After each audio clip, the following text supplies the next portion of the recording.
Magpapatuloy ang kwento kung saan tinuro ng ating bida ang mga gamit na kanilang bibilhin.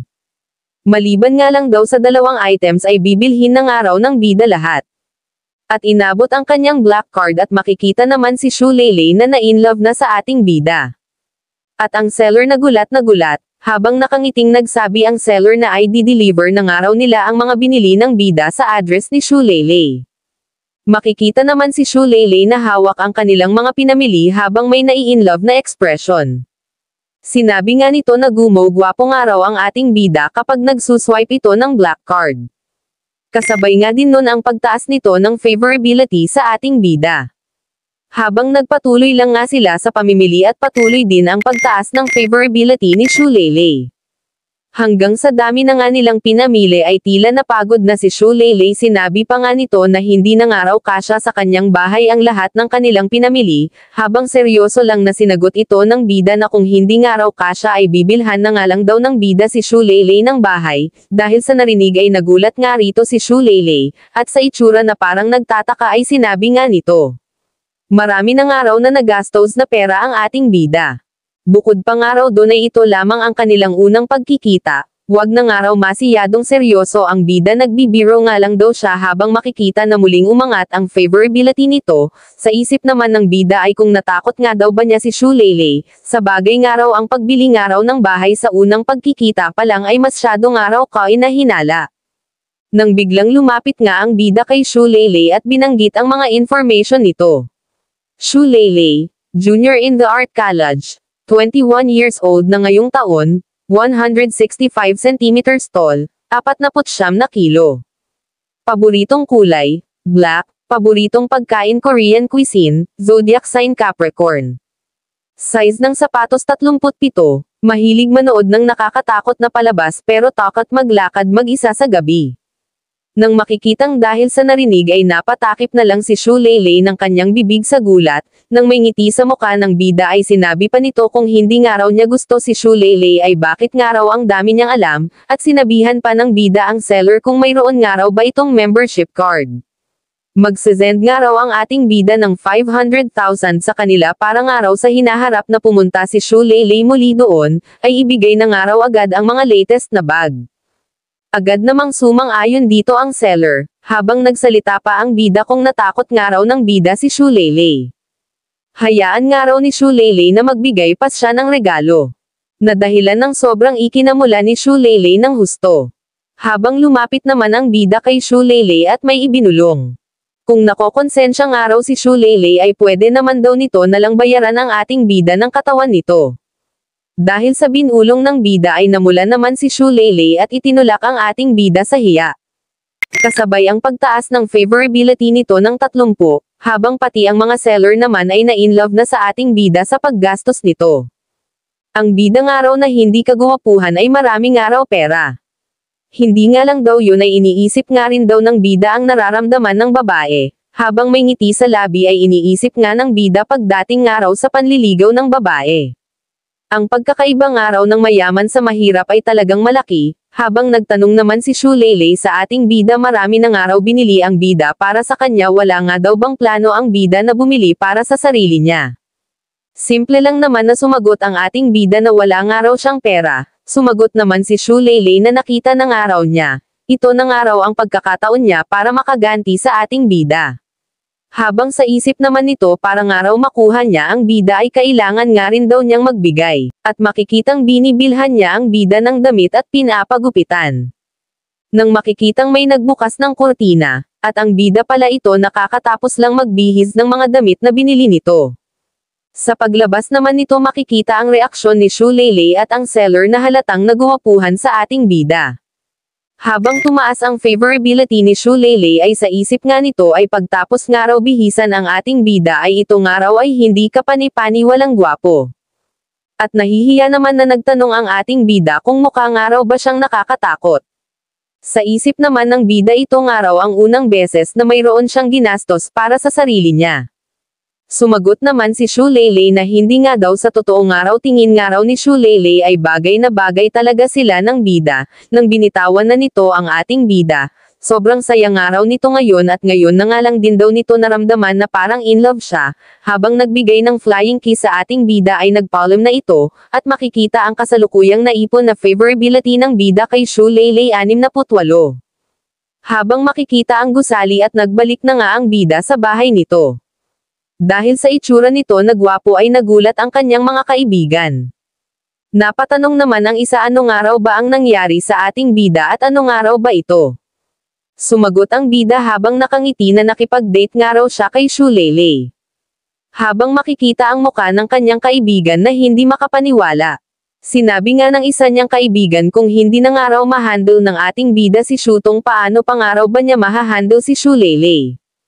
At nagsalita naman ang nakasalamin, si Shu Leilei nga raw ang beauty ng art department, alam nga daw nito na iniwan ang ating bida, alam nga rin daw nito na masakit ang nangyari sa ating bida pero hindi na raw nito kailangan pa na mag-imagine ng kung ano-ano, habang inakbayan siya ng isa niyang kaibigan makinig nga raw ang ating bida sa advice nito ang mga babaeng katulad nga raw ni Shu Leilei ay hindi kaya na makontrol ng ating bida. At makikitang sa napilitan ng ngiti ay nagpasalamat na lang dito ang bida. Nang bigla na nga lang may nag-message sa kanya, si Shutong pala ito na nagpadala ng mensahe, sinabi nga nito na kung ayaw na daw talaga ng bida sa kanya ay unfriend na nga lang daw nila ang isa't isa. Habang napangiti naman dito ang bida, sinusubukan nga raw ni Shutong na paglaruan ang kanyang nararamdaman. Pero kung unfriend naman daw niya si Shutong ay hindi na nga raw nito mapapataas pa ang favorability nito sa kanya. Isa na nga raw si Shutong sa gagamitin ng ating bida para sa system. Nang chinat na nga nito si Shutong, ayaw ano nga raw bang ayaw. Para nga raw sa ating bida si Shutong nga raw ang pinakamahalaga. Sumagot naman si Shutong dito ang pagsama nga raw ni Shutong kay Junkai ay hindi daw dahil mukha itong pera kundi may sakit nga raw ang ina nito at kailangan ng 50,000 pang pagamot. Nang walang pag-aalinlangan ay sinend na nga agad ng bida ang 50,000.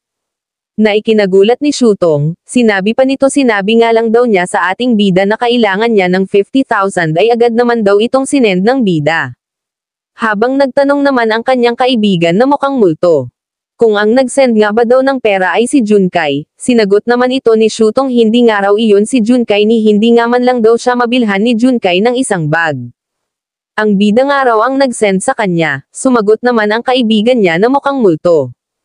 Hindi nga raw ba ay nakipaghiwalay na si Shutong sa ating bida. Sa isip pa ng multo na ito ay mayaman nga daw pala ang ating bida. Habang hawak ni Shutong ang kanyang cellphone na mayroong hindi malaman na expression, ay talaga ba daw na mayaman ang ating bida, hindi nga daw kaya ay mali lang ang pagkakakilala niya sa ating bida. Hindi nga raw kailangan niya munang siguraduhin, habang makikita na tumaas ang favorability ni Shutong sa ating bida, at makikitang nagpadala nga ito ng maraming mensahe sa ating bida, ano nga raw ba ang ibig sabihin ng bida? Paano nga raw nagkaroon ng maraming pera ang ating bida? Ano nga raw ba ang relation ng ating bida kay Shu Leilei? Binilhan nga raw ba ng ating bida ng bag si Shu Leilei? Hindi naman daw siguro na nagpapanggap lang na mahirap ang ating bida ngunit mayaman pala, at nagchat pa ito gusto nga raw nito kumain ng paborito niyang pagkain, at nagchat pa ito na ang pag-ibig nga raw ba ng ating bida sa kanya ay nawala na habang may sad emoji, at nagtataka naman na si Shutong bakit nga raw ba hindi na nagre-reply ang bida, nakatulog na raw ba ito.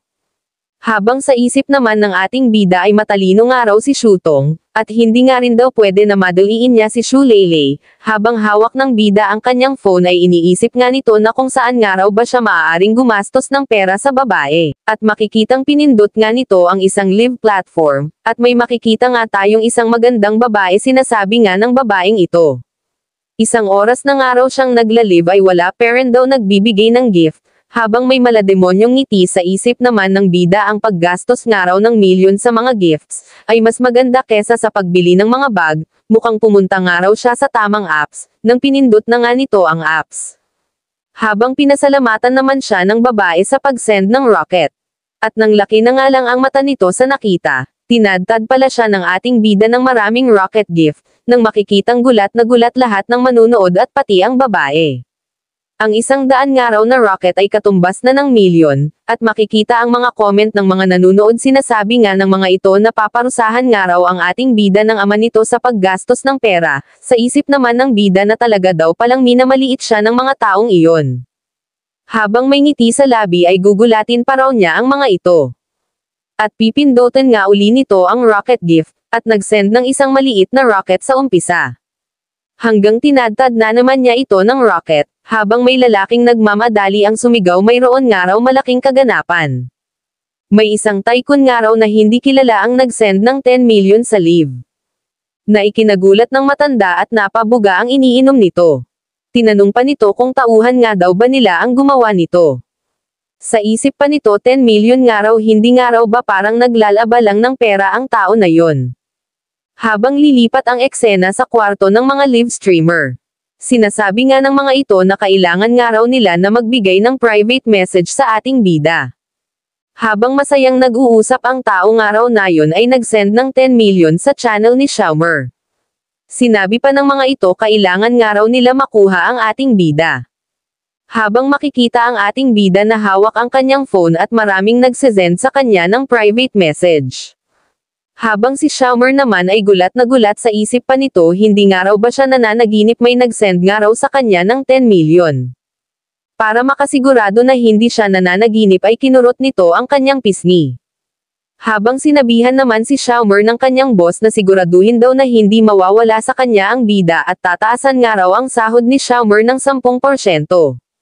Habang ngumiti si Xiaomer sa isip nito hindi na nga raw siya kailangan sabihan hindi na nga raw niya pababayaan ang ating bida na mapunta pa sa iba, habang nagbigay ito ng flying kiss sa ating bida at nagsabing kung pwede ba daw na magbigay sa kanya ng private message ang bida, at makikitang nagpadala na nga ito ng mensahe sa ating bida at nagpapasalamat at tinatanong nga nito ang bida kung nandoon pa nga raw ba ito, ngunit makikita naman na nakatulog na ang bida.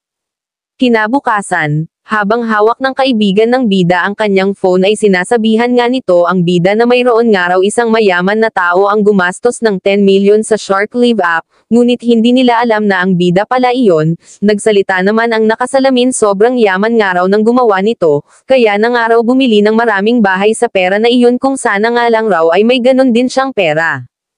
At makikitang dahil sa ingay nila ay nagising na ang ating bida. Habang nagsisipilyo ang ating bida ay sa isip nito sa dami ng araw ng ginastos niya kagabi. Hindi nga man lang daw nakabuo ng relationship ang system niya sa babae na yon, at makikitang ang relationship pa lang na nasa system ay si Shu Leilei at Shutong pa lang, sa isip pa ng bida hindi daw kaya hindi gagana ang system kapag hindi sa personal gumastos kung ganun nga raw ay nagsayang lang pala siya ng pera. At pagpindot nga nito ng live platform ay laking gulat nito ang dami ngang nagpadala sa kanya ng private message. Sa isip nga ng bida ang dami nga raw private message sa kanya, habang ang tatlo niya namang kaibigan ay na-excite, bilisan na nga raw nila at wala nang magandang pwesto kapag nahuli pa sila, nang nagsalita ang bida saan nga daw ba pupunta ang mga kaibigan niya bakit nga raw ba hindi nila isasama ang bida. Sumagot naman ang kanyang kaibigan, syempre nga raw pupunta sila sa lesson yun daw ay ang general course, makikita nga daw nila doon ang goddess Zhao Yuki ng malapitan. Nagsalita naman ang nakasalamin kung hihintayin pa nga raw nila ang bida ay mahuhuli na rin sila ng dating, sinabi nga ng isa tama na nga raw ang bulungan, sasama nga raw ba ang bida o hindi, habang naisip naman ng bida si Zhao Yuki, at makikita na nga ang gusali, habang makikita si Zhao Yuki na nagbabasa. Note, si Zhao Yuki ang campus flower at ang vice president ng student union, na pinapangarap ng lahat ng lalaking mag-aaral. Magaling sa pagpiano. Magaling sa ballet. Magaling sa athlete. Ang kakaibang husay ng kanyang talento idagdag pa ang kagandahan. Ang nagpapagawa sa kanya na mahirap maabot, habang makikita ang ating bida na nakaupo lang sa gilid, habang sa likod nito ang mga babaeng nababaliw sa kanya, sinasabi nga ng mga ito kung sino nga raw ang ating bida ang gwapo nga raw nito, habang sa isip naman ng bida dahil nga raw mahirap makuha si Zhao Yuki. Ay mas malaki nga raw siguro ang bigay na pera ng system. Habang makikita nga na nakatingin sila Shutong at ang kaibigan niya sa ating bida. Nagsalita ang kaibigan ni Shutong. Hindi nga raw ba iyon ang ating bida ang laki nga raw ng pinagbago nito. Ang gwapo na nga raw ng ating bida ngayon. Hindi nga raw kaya ay nagpagwapo talaga ito para kay Shutong, habang tinignan lang ni Shutong ang bida, at sinabi nga ni Shutong na siguro nga raw na nagpagwapo ang ating bida dahil sa kanya, Pero mayroon na nga raw siyang Junkei, nag-aalala nga raw si Shutong na baka magsimula siyang pag-agawan ng ating bida at ni Junkei, piling maganda masyado nang biglang tumaas ang favorability ni Shutong. Dahil doon ay napatingin sa kanila ang ating bida sa isip nito. Nagbihis nga lang daw siya ng maganda tumaas na agad ang favorability nito kakaibang babae nga daw talaga. At tinignan ng ating bida ang system sa isip nga nito kung nakabuo na nga raw ba ng relationship ang system kay Zhao Yuki, nang napalingon naman ang ating bida dahil sa may nagsalita, habang makikita ang isang lalaki at sinasabi nga ng mga nasa paligid nito na gusto nga raw nila makita kung paano mai-inlove si Zhao Yuki sa kanilang boss, sumagot naman ang kanilang boss tignan nga lang raw ng mga tiga sunod niya kung paano niya raw gagawing mahumaling sa kanya si Zhao Yuki. At nag-cheer naman ang dalawang kumag, at lumapit na nga ito kay Zhao Yuki at tinawag itong baby. Kung pwede nga raw ba nito ma-i-add si Zhao Yuki sa WeChat. Nang nagsalita naman ang katabi ni Zhao Yuki ano nga raw ba ang sinusubukang gawin ng kumag na yon. Sumagot naman ang kumag i-add na nga lang daw siya ni Zhao Yuki sa WeChat at maging magkaibigan. At hinatak naman siya ng kasama ni Zhao Yuki sa damit. At nang hambang sasaksak ay tinanong nga nito ang lalaki kung gusto na nga raw ba nitong mamatay. Nang makikita ang kumag na bumahag ang buntot, na gusto nga lang daw nitong sumali sa student union at si Zhao Yuki nga raw ang vice president doon kaya gusto nga lang raw nito na magtanong. Nang makikitang tumakbo na ang kumag at makikitang may saksak nga ito, habang tumatakbo ay nagsalita ang kaibigan ni Zhao Yuki na sa susunod nga raw ay pumunta ito ng may mas magandang dahilan, at makikitang galit nga ito at pinapakalma ni Zhao Yuki, nang lumapit ang bida at nagsabing gusto nga rin daw niyang i-add sa WeChat si Zhao Yuki, dahil sa narinig ay nagsalita nga ang kaibigan ni Zhao Yuki na kailan pa nga raw ba ito magtatapos, habang si Zhao Yuki ay tumingin lang sa ating bida. At nang hinarap ng ating bida ang phone niya kay Zhao Yuki at tinanong kung okay lang daw ba. Nang nagsalita naman ang kaibigan ni Zhao Yuki at nagsabing, mas gwapo nga raw ang ating bida kesa sa kanina, ano nga raw ba gusto nga rin daw ba ng ating bida na sumali sa student union, habang may ngiti sa muka ay sumagot ang ating bida na hindi nga raw siya interesado sa student union, at nagsalita naman ang kaibigan ni Zhao Yuki kung ganun nga raw ba't pakailangan ng ating bida ang WeChat ni Zhao Yuki, sinagot naman ito ng ating bida hindi pa nga raw bahalata, gusto nga raw ng ating bida na ligawan si Zhao Yuki. Dito na muna magtatapos maraming salamat sa panonood.